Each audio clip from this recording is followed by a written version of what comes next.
మరోవైపు సొంత వాహనాల్లో బయలుదేరే వాళ్లు పెద్ద ఎత్తున హైదరాబాద్ విజయవాడ రూట్ పైకి చేరుతుండటంతో రద్దీ విపరీతంగా పెరిగిపోయింది. టోల్ గేట్ల వద్ద క్యూలో వాహనాలు పెరుగుతుండటంతో ట్రాఫిక్ నిలిచిపోయింది. ఇంకోవైపు తెలంగాణ ప్రజల్లో కూడా ఎన్నికల సందడి మొదలైంది. మొదటి దశలోనే తెలంగాణ లోక్సభ ఎన్నికలు జరుగుతుండటంతో తెలంగాణీయులు సైతం సొంత పల్లెలకు పట్టణాలకు మరలుతున్నారు. దీంతో Jubilee bus station, Mahatma Gandhi bus స్టేషన్లు రద్దీగా మారాయి. ఆంధ్ర వాసులకు తోడు తెలంగాణ ప్రజలు సైతం రైల్వే స్టేషన్లకు తరలింతుండటంతో రైల్వే స్టేషన్లు కిక్కిరిసిపోతున్నాయి.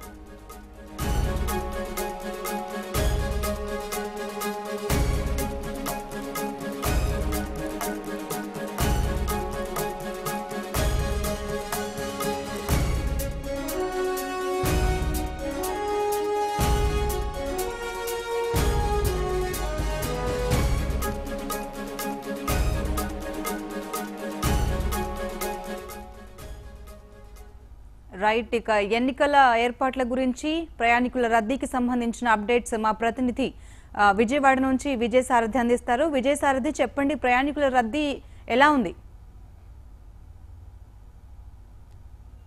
Good morning Uhanjali. నిన్న రాత్రి నుంచి కూడా ఈ హడావుడి అయితే స్టార్ట్ అయింది. ప్రధానంగా ఎన్నికల అంటే పోలింగ్ సమయం దగ్గర వస్తుంది. రేపు ఉదయం 7 గంటల నుంచి, అంటే ఇదే సమయానికి రేపు ఉదయం పోలింగ్ స్టార్ట్ అవుతుంది కాబట్టి దానికి సంబంధించి తమ తమ ఊళ్ళకు వెళ్ళడానికి వేరే వేరే ప్రాంతాల్లో ఉన్నటువంటి తెలుగు ప్రజలు, ముఖ్యంగా ఆంధ్ర ప్రజలందరూ కూడా భారీ స్థాయిలో వెళుతున్నారు. ఈ నేపథ్యంలో విజయవాడ బస్టాండ్ కావచ్చు, ఇతర కీలకమైనటువంటి బస్టాండ్లు కావచ్చు, పూర్తి స్థాయిలో జనం రద్దీతో నిండిపోయిందని చెప్పాలి. నిన్న రాత్రి నుంచి హడావిడి కొనసాగుతూ వస్తుంది. ఈ రోజు కూడా ఆ హడావిడి కొనసాగే ఛాన్స్ ఎక్కువగా కనబడుతుంది. మరోవైపున ఎటువైపు చూసినా ఏ బస్సు కానీ ఏ ట్రైన్ కానీ పూర్తి స్థాయిలో కిటకిటలాడుతున్నటువంటి పరిస్థితి జనాలతో.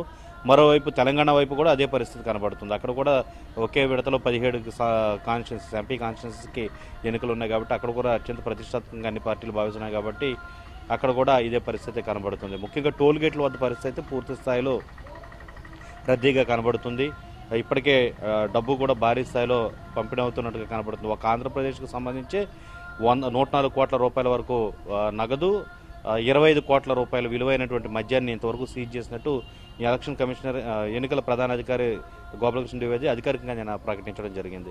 ఈ రోజు రేపట్ల అది మరింత ఎక్కువగా పెరిగే ఛాన్స్ ఎక్కువగా కనబడుతున్నట్టుగా తెలుస్తుంది. ముఖ్యంగా ఈరోజు సాయంత్రం నుంచి ఈరోజు అర్ధరాత్రి వరకు భారీ స్థాయిలో డబ్బును తరలించేందుకు రాజకీయ పార్టీలు ప్రయత్నిస్తానంటూ ఇప్పటికే ఇంటెలిజెన్స్ దగ్గర సమాచారం అయితే ఉన్న నేపథ్యంలో వారందరూ భారీగా సోదాలు అయితే చేస్తుండే పరిస్థితి. ప్రతి ఒక్కరూ ఆధారాలు లేకుండా ఎలాంటి వస్తువును కానీ, అంటే ముఖ్యంగా ఎలాంటి సరుకు రవాణా కానీ, అలా విధంగా గుర్తింపు లేని వస్తువులు కానీ, గుర్తింపు లేని అమౌంట్ కానీ క్యారీ చేయడానికి వీలు లేదంటే ఇప్పటికే ఆదేశాలు అయితే జారీ చేసింది ఎలక్షన్ కమిషన్. దానికి తగ్గట్టుగానే పోలీసులు కూడా సోదాలు ఎక్కడికక్కడ నిర్వహిస్తున్న పరిస్థితి కనబడుతుంది.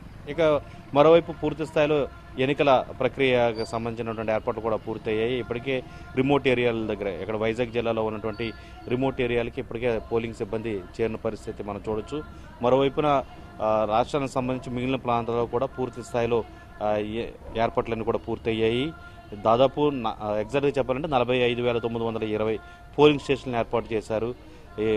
ఈస్ట్ గోదావరిలో కొన్ని చోట్ల మావోయిస్ట్ ఎఫెక్టెడ్ ఏరియాస్ ఉన్నట్టుగా కూడా గుర్తించారు కాబట్టి అలాంటి చోటకి గ్రే హౌండ్స్ని తరలిస్తున్నారు. మిగిలిన ప్రాంతాల్లో కూడా సమస్యాత్మక ప్రాంతాలు ఎక్కడైతే ఉన్నాయో, ఈస్ట్ కావచ్చు, వెస్ట్ కావచ్చు, కృష్ణా కావచ్చు, అదే వైజాగ్, అదేవిధంగా ఉత్తరాంధ్ర ప్రాంతాల్లో సమస్యాత్మక ప్రాంతాలు, రాయలసీమ ఉన్నటువంటి 1-2 జిల్లాల్లో, ముఖ్యంగా అనంతపురం కానీ, కడప కానీ, ఇలాంటి ప్రాంతాల్లోనూ, కర్నూలులోను కొన్ని ఏరియాల్లోనూ కూడా సమస్యాత్మక ప్రాంతాలను గుర్తించడం జరిగింది. ఆ ఏరియాల్లో ఇప్పటికే పోలీస్ డిప్లాయ్మెంట్ కూడా భారీగా జరిగింది.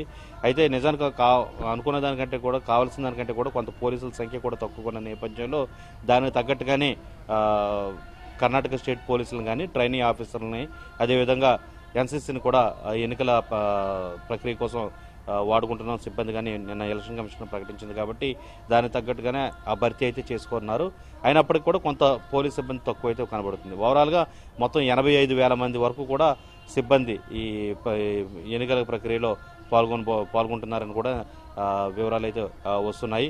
లాస్ట్ ఇయర్ పోలింగ్ పర్సంటేజ్ వచ్చి 78.4% ఉంది. ఈ ఏడాది అది 80 క్రాస్ అవుతుందని, అంటే ఇంతకుముందు ఎన్నికలకి ఈ ఎన్నికలకి మధ్య 78% నుంచి ఇప్పుడు 80% కూడా దాటుతుందంటూ కూడా అంచనా ఉన్న నేపథ్యంలో పోలింగ్ భారీ స్థాయిలో ఉండే ఛాన్సెస్ చాలా ఎక్కువగా అయితే కనబడుతున్నటువంటి పరిస్థితి కనబడుతుంది. దీనికి సంబంధించి ఇక్కడ అన్ని ఏర్పాట్లు అయితే పూర్తయ్యాయి. 80% ఇప్పుడైతే దాటిందో ఖచ్చితంగా దాని పోలింగ్ సమయం కూడా పెరుగుద్ది కాబట్టి సాయంత్రం ఇప్పటికీ 6 గంటల వరకు కూడా పొడిగించారు, 1 గంట ఎక్స్ట్రా పొడిగించారు పోలింగ్ సమయాన్ని. దానికి తగ్గట్టుగానే ఉదయం ఎండ ఎక్కువగా ఉంటుంది కాబట్టి ఉదయం నుంచి 7 గంటల నుంచే పోలింగ్ స్టార్ట్ అవుతుంది. ఆ సమయంలోనే ఎక్కువగా ఓటు వేసే అవకాశాన్ని ఉపయోగించుకోవాలనేది ఎలక్షన్ కమిషన్ కూడా సూచించింది. మరోవైపున ఎక్కడెక్కడ ఎండ ఎక్కువగా ఉంటుంది కాబట్టి చలువు పందిళ్ళు, మజ్జిగ ప్యాకెట్ లాంటివి అరేంజ్ చేయాలి, వాటర్ బాటిల్స్ అరేంజ్ చేయాలి, వికలాంగులకి అక్కడ ఉన్న సిబ్బంది సాయం చేసేలాగా కొన్ని అంటే వీల్ చైర్ లాంటివి ఏర్పాటు చేయడం, ఇలాంటి అనేక సదుపాయాలు అయితే కల్పిస్తున్నారు. పూర్తి స్థాయిలో పోలింగ్ పర్సంటేజ్ 80 దాటేలా ఉండాలనేది ఎన్నికల కమిషన్ ఆలోచనగా కూడా కనబడుతున్నటువంటి పరిస్థితి ఊహ. అయితే విజయసారథి, ఎన్నికలకి పోలింగ్కి ఒకే రోజు సమయం ఉన్నట్టుగా తెలుస్తోంది. అయితే ఈ నేపథ్యంలో ప్రయాణికులందరూ కూడా ఒకేసారికి సొంత ఊళ్లకు బయలుదేరినట్టుగా మనం చూస్తున్నామా? అయితే ఈ నేపథ్యంలో టోల్ గేట్ల వద్ద పరిస్థితి ఏ విధంగా ఉంది? టోల్ గేట్ల దగ్గర ప్రధానంగా భారీ స్థాయిలో ముఖ్యంగా కృష్ణా జిల్లాకు సంబంధించి కీలకమైనటువంటి ప్రాంతాలు ఏవైతే ఉన్నాయో ఆయా టోల్ గేట్ల వద్ద నందిగామ దగ్గర కావచ్చు, అదేవిధంగా ఆంధ్ర తెలంగాణ బార్డర్కి సంబంధించి హైదరాబాద్ దాటిన తర్వాత ఉన్నటువంటి టోల్ గేట్ దగ్గర కావచ్చు, భారీ స్థాయిలో అక్కడ రద్దీ అయితే కనబడుతుంది. ముఖ్యంగా సాధారణంగా సంక్రాంతి సమయంలో ఇలాంటి రద్దీ అయితే కనబడుతూ ఉంటుంది. ఎందుకంటే తెలంగాణ ప్రాంతంలోనూ హైదరాబాద్ ప్రాంతంలో ఉన్నటువంటి తెలుగు వాళ్ళంతా కూడా తమ తమ ప్రాంతాలకు తరలి వెళ్లేందుకు, ముఖ్యంగా ఆంధ్రాకి సంబంధించి తమ ప్రాంతాలకు వెళ్లేలాగా వాళ్ళందరూ పూర్తి స్థాయిలో ప్రయత్నిస్తుంటారు కాబట్టి అప్పుడు ఇలాంటి రద్దీ ఏర్పడుతుంది. కానీ ఇక్కడ ఎన్నికల హడావుడి అలా కనబడుతుంది. ముఖ్యంగా ఈసారి హోరాహోరీగా ఎన్నికల ప్రచారం ముగిసింది. అదేవిధంగా అన్ని పార్టీలు తమ గెలుపు కోసం తీవ్రంగా శ్రమిస్తున్నాయి. ఈ నేపథ్యంలో ఆయా పార్టీలకు సంబంధించి అభిమానులు కానీ, అదేవిధంగా ఓటింగ్ వేయాలనుకున్న వాళ్ళు కానీ వాళ్ళందరూ కూడా తమ సొంత ప్రాంతాలకు వెళ్లాలని వాళ్ళు ప్రయత్నిస్తున్నారు. మరోవైపున రాజకీయ పార్టీలు కొన్ని చోట్ల అందరూ ఓటు హక్కు వినియోగించుకునేలాగా బస్సులను ఏర్పాటు చేస్తున్నారు. అదేవిధంగా వాళ్ళందరినీ తమ సొంత ప్రాంతాలకు రప్పిస్తున్నారు ఓటర్లని. ఇలాంటి పరిస్థితుల్లో ఒక్కసారిగా అందరూ ఏపీకి బయలుదేరడంతో తెలంగాణలో కూడా ఓటింగ్ ఉన్నప్పటికీ అక్కడ పార్లమెంట్ కాన్స్టిట్యూన్సీలకు మాత్రమే జరుగుతుంది. ఇక్కడ అసెంబ్లీకి సంబంధించి 175 అసెంబ్లీ కాన్స్టిట్యూన్సీ జరుగుతుంది కాబట్టి ఈ ఓటింగ్ అనేది పూర్తి స్థాయిలో వాళ్ళందరూ తమ ప్రాంతాలకి బయలుదేరుతున్నారు. ఒక్కసారిగా టోల్ గేట్ల వద్ద పరిస్థితి అయితే పూర్తిగా రద్దీ అయితే కనబడుతుంది. అందుకని అక్కడ పోలీసులు కూడా భారీ స్థాయిలో ఈ టోల్ గేట్ల వద్ద కాపు అయితే కాశారు. ముఖ్యంగా మద్యం కానీ, డబ్బు కానీ ఈ సందులో కొంతమంది దీన్ని ఒక అవకాశంగా తీసుకుని రద్దీని, డబ్బుని ఆంధ్రాకి తరలించకుండా ఉండడం కోసం టోల్ గేట్ల దగ్గర భారీ స్థాయిలో సోదాలు కూడా జరుగుతున్నాయి. ఓవరాల్గా అయితే కనుక ఎన్నికల ప్రక్రియను అత్యంత ప్రతిష్టాత్మకంగా తీసుకున్న ఎలక్షన్ కమిషన్ పూర్తి స్థాయిలో తన ఎఫర్ట్స్ అయితే పెడుతుందని చెప్పాలి ఊహ. Right Vijayasarathi, thank you.